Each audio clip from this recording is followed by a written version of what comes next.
Pwede kang gumastos ng 100,000 piso sa suite pero magmukha pa ring mura pagpasok mo sa kwarto. Hindi jacket ang nagbubuko sa'yo. Nagsisimula ito sa iyong mga paa, at napapansin iyon ng lahat bago ka pa man magsalita. May 5 sapatos na nagpapamukhang matanda sa lalaking lampas 40, at 5 namang kabaligtaran ang epekto. Pag-aralan mo ito minsan at hindi mo na makakalimutan. Ang lalaking lampas 40 ay sinusuri mula paa pataas, bago ang pakikipagkamay, bago ang lahat. Narito ang 5 na nagpapababa sa hitsura mo, at ang 5 na magmumukha kang mayaman. Una, ang square to dress shoes. Ito ang sapatos na nakapagtatanda sa isang mature na lalaki. Ang pakwadradong dulo na iyan ay naging uso noong 2005 pero mula noon ay nagmumukha ng luma ang sinumang magsuot nito. Tingnan mo ang mga wedding photo noong 2006 at makikita mo iyan sa bawat abay. Nakakulong sila sa panahong matagal nang lumipas. Mas malalim pa ang problema kaysa sa hugis nito. Ang square toe ay bihirang makita sa dekalidad na sapatos. Senyales ito ng cemented construction at corrected grain leather. Ang ibig sabihin ng cemented, ang swelas ay idinikit lang, hindi tinahi. Hindi ito pwedeng palitan ng swelas. Nagbibitak ito sa bahaging natitiklop sa loob lang ng 1 o 2 taon at walang sapatero ang makakasalba rito. Kapag bumitaw na ang pandikit, tapos na ang sapatos. Ang balat nito ay niliha para itago ang mga depekto, sa kabiniswisan ng kulay at plastic coating. Imbes na gumanda habang tumatagal, tumitigas ito at natitiklop na parang karton. Ang hugis nito ang nagpapatanda sa'yo, at ang pagkakagawa nito ang nagpapahiya sa'yo. Ang malinis na almond o round toe ay timeless at hindi naman mas mahal. May dahilan kung bakit walang dekalidad na sapatos mula England o Italy ang may square toe. Hindi talaga magkasama ang ganda ng hugis at ang husay ng gawa. Pangalawa, ang mga genuine leather na sapatos sa mall. Mukhang premium pakinggan ang nakatatak sa box, pero ang totoo ay kabaligtaran nito. Ang full grain leather ang buong balat na hindi ginalaw, ito ang pinakamatibay at gumaganda habang tumatagal. Sa ilalim nito ay ang top grain na bahagyang niliha. Sumunod ang genuine leather, na ang ibig lang sabihin ay may kaunting tunay na balat sa sapatos. Pinakamababa ang bonded leather, mga pinagtabasan na dinurog at idinikit lang na parang particle board, at minsan ay tinatatakan lang ng peking disenyo. Ang genuine leather ay ang pinakamababang uri, hindi ang pinakamataas. Nakadikit lang ang swelas nito kaya hindi na mapapalitan. Magbabayad ka ng 2 hanggang 4,000 piso, gagamitin ng 1 taon, hanggang sa magmukhang lukot na karton, at itatapon mo lang. Ang magandang leather ay nagkakaroon lang ng maliliit at malambot na guhit. Ang corrected grain leather naman ay nagkakabitak-bitak na parang plastic dahil mas mabilis masira ang coating nito kaysa sa balat. Isipin mo ito. 5 murang pares sa loob ng 15 taon ay halos 20,000 pisong itinapon mo lang, at lalong pumapangit ang suot mo taon-taon. Isang dekalidad na pares na pinapalitan lang ang swelas ay mas sulit sa presyo at mas maganda pa sa paningin. Ang murang sapatos ang pinakamahal na sapatos sa lahat. Pangatlo, ang mga chunky logo dad sneakers na ipinapares sa kahit ano. Ang mga oversized logo fashion sneaker na may makapal na swelas at agaw-pansing branding ay pormang pangbagets lang. Sa isang mature na lalaki, mukha itong pilit. Dinisenyo ito para magmukhang bata, pero ang kabaligtaran ang nangyayari. Karamihan sa mga ito ay gawa sa synthetic at molded foam, na ginawa para palitan agad kapag lumabas na ang bagong logo sa susunod na season. Ang sikat na chunky sneaker ngayong taon ay mapupunta lang sa clearance bin sa susunod. Ang buong kategoryang ito ay sadyang ginawa para maluma agad. Ang isang mature na lalaki na nakamalinis na sneakers ay mukhang moderno, hindi baduy. Ang malalaking logo at dambuhalang hugis ang nagpapahamak sa porma mo. Ang kumpiyansa sa sarili ang nagmumukhang bata, hindi ang logo. Wala nang masihina pa ang dating sa isang lalaking nakaporma na parang poster sa kwarto ng teenager. Pang-4, ang mga bulbous memory foam comfort slip-ons. Ang paghahangad ng komportableng sapatos lampas edad 40 ay tama lang. Hindi kasalanan ang maghanap ng malambot na swelas. Ang problema ay hindi ang ginhawa, kundi ang itsura ng sapatos na ito. Ang sobrang laking foam sole at synthetic mesh upper ay nagpapahiwatig na wala ka ng pakialam sa itsura mo mula bukong-bukong pataas. Ang synthetic na materyales ay hindi gumaganda habang naluluma, nasisira lang ito, nagagasgas, at kumikinang sa mga bahaging dapat sana ay nagkakaroon ng karakter kung leather ito. Ang magandang balita ay hindi mo kailangang mamili sa pagitan ng pagiging komportable at pagiging disente.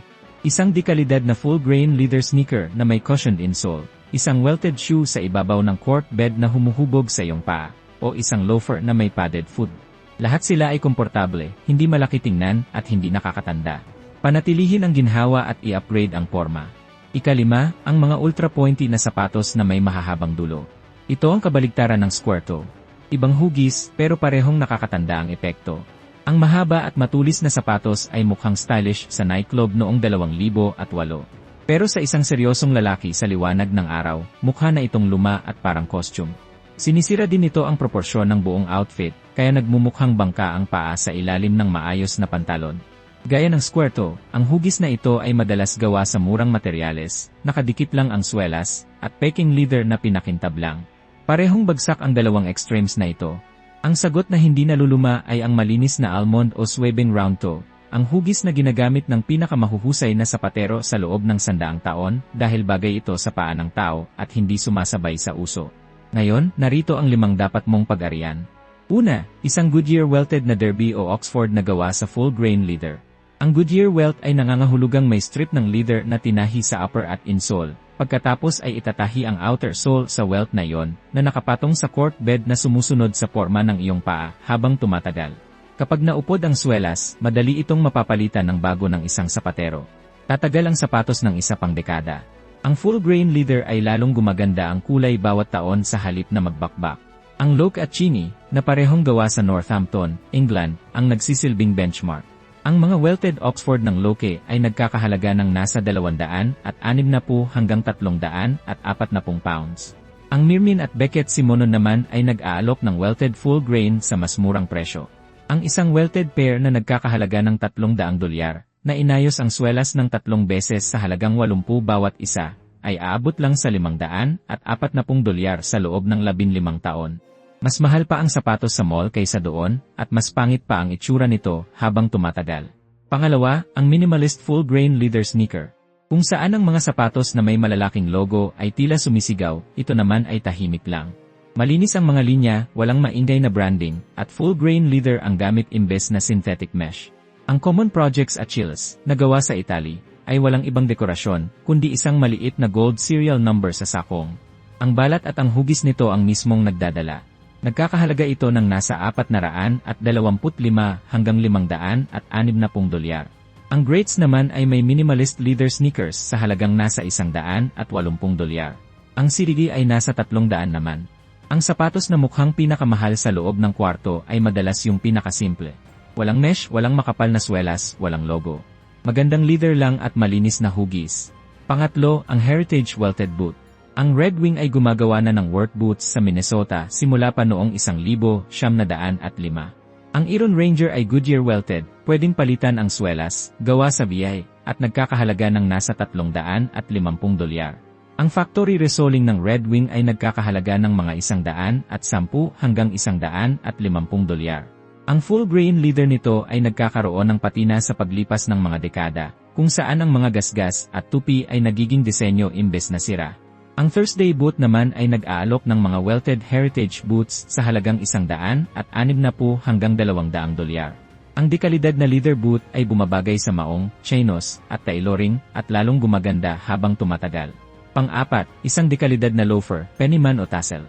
Ang loafer ay pwedeng-pwede sa suit, chinos, at maong. Ang Alden, isang family-owned na gawang Amerika simula pa noong 1884, ang nagtatakda ng mataas na pamantayan. Ang mga calf model nila ay nasa $650 hanggang $700. Ang Rancourt sa Maine ay nagtatahi ng mga loafer gamit ang kamay at tunay na moccasin construction, sa halagang $300 hanggang $350. Ang matibay na full-grain loafer ay nagkakaroon ng malalim na patina sa vamp na hindi kailanman mangyayari sa murang loafer na may plastic finish. Ang kintab na iyon ang tanda ng sapatos na marami nang narating. Panlima, ang maayos na Chelsea boot. Kapag maganda ang gawa, ang Chelsea ay elegante, timeless, at bagay sa lahat mula maong hanggang suit. Pero kapag tinipid, isa itong disaster. Manipis na leather, nakadikit lang na swelas, at garter sa gilid na lumuluwag agad loob ng isang taon. Ang tamang Chelsea ay welted, gawa sa full-grain leather, at may makapal na elastic na hindi basta-basta nawawala ang kapit kahit lumipas ang maraming taon. Gumagawa ang Loke ng mga Goodyear welted Chelsea boots sa England sa halagang nasa $250 hanggang $300 pounds. Suriin ang elastic bago bumili. Purutin, itulak, at damhin kung bumabalik ito ng may higpit o kung tila malambot na agad kahit nasa tindahan pa lang. Sa murang Chelsea, ang elastic ang unang nasisira. Sa dekalidad na sapatos, tumatagal ito ng mahigit 1 dekada. Ang buong sikreto ay nasa 3 bagay. Full grain leather, hindi ang salitang genuine. Welt na pwedeng palitan ng swelas, hindi dikit lang na madaling mapunit. Malinis na almond o round toe, huwag ang boxy square o masyadong matulis. Gawin mo ito at ang lalaking lampas 40 ay magmumukhang elegante sa kahit anong budget. Ang pinaka-stylish na mga lalaki ay hindi ang mga gumagastos ng malaki. Sila ang mga natutong kumilatis ng sapatos.